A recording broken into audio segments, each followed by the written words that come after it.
এই বাচ্চা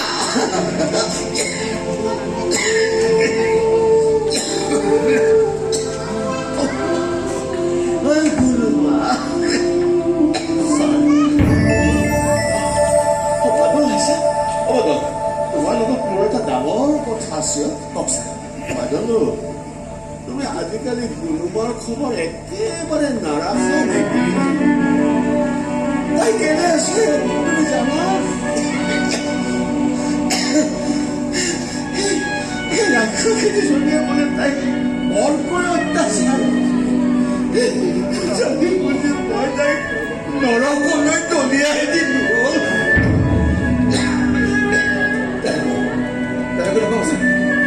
এইবোৰ চব ভগৱানৰ হাতত আমি মাত্ৰ চাবি দিয়া পুতলা মৰিবলৈ বৰ অপৰি হৈ যাওঁ